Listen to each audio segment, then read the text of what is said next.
Like, yeah, I do have a quarter. If you have a piece of crack cocaine no bigger than this quarter that I'm holding in my hand, 1/4 of $1, we passed a law through the leadership of Senator Thurmond and myself and others, a law that says if you're caught with that, you go to jail for 5 years. You get no probation. You get nothing other than 5 years in jail. Judge doesn't have a choice. We have laws in the last several years where we don't allow judges discretion to sentence people. Flat time sentencing.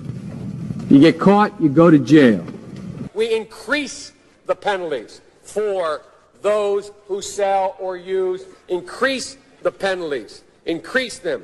There are 70 additional enhancements of penalties, i.e., you go to jail longer. Some people got caught up in situations that were very bad. I give an example of Mrs. Alice Johnson, who served 21 years, and she had, I think, another 25 or so to go. So she would have been in there for close to 50 years. We changed the law so that if you are arrested and you are a drug dealer, under our forfeiture statutes, you can, the government can, take everything you own. Everything from your car to your house, your bank account, not merely what they confiscate in terms of the dollars from the transaction that you just got caught engaging in. They can take everything. We want former inmates to find a path to success so they can support their families and support their communities. Crucial to this effort is helping former prisoners find jobs. When we talk about our national program to hire American, this must include helping millions of former inmates get back into the workforce as gainfully employed citizens. I am a supporter of the death penalty without the racial justice provision in it. 1994 crime bill, we had a gigantic epidemic in America of violence, particularly in African American communities. Among other changes, it rolls back some of the provisions of the Clinton crime law that disproportionately harmed the African American community. Another thing about how perspectives change over time. Bobby Rush, member of Congress, said the other day, "I'm ashamed that I voted for the 94 crime bill." You ashamed of that bill? Not at all. In fact, I drafted the bill, as you remember. I know that. I'm the guy that wrote this bill. Presumptuous thing to say, but I wrote this bill. My own little hands. That it was very disproportionate and very unfair. Without any conscience developing, because they literally, I yield myself 3 more minutes, because they literally have not been socialized, they will, or a portion of them will, become the predators 15 years from now. And Madam President, we have predators on our streets. And then they go and they have that stigma. They can't get a job. People don't want to hire them. They can't get that chance. And when they do, in many cases, not in all cases, but in many cases, they just turn out to be outstanding. Again, it does not mean because we created them that we somehow forgive them or do not take them out of society to protect my family and yours from them. If only given the chance. America is a nation that believes in the power of redemption. America is a nation that believes in second chance. I don't care why someone is a malefactor in society. I don't care why someone is antisocial. I don't care why they become a sociopath. We have an obligation to cordon them off from the rest of society.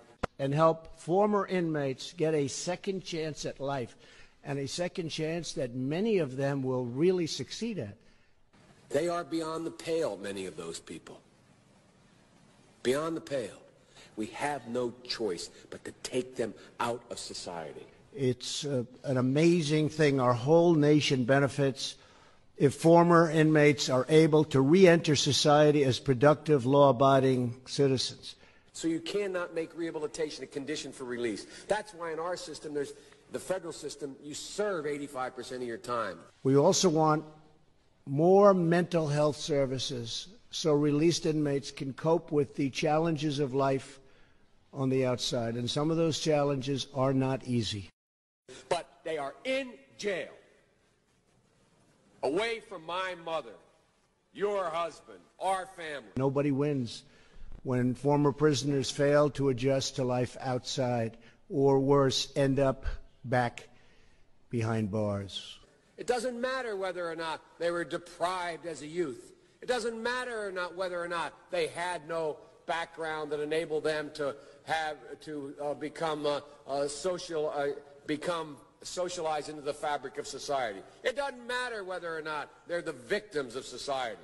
So I don't want to ask what made them do this. For many, really, life outside of the prison is a tremendous struggle. I see it. To find a job, to stay off drugs, to avoid old habits that lead them back to a life of crime, back to prison, then we should work to give them the tools to stand on their own 2 feet. They're going to love it. They're going to be great at it.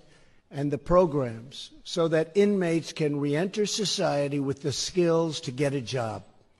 We're developing more effective drug treatment so that former prisoners can remain drug-free.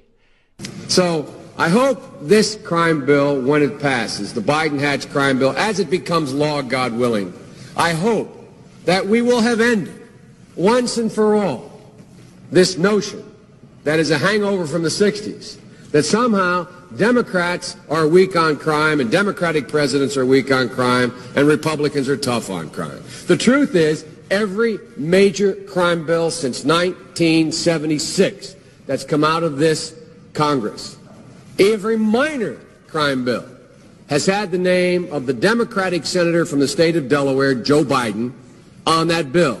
So Shannon, do you find it difficult to discuss race with white people? I do. Because Skip, if you talk all the way real about America,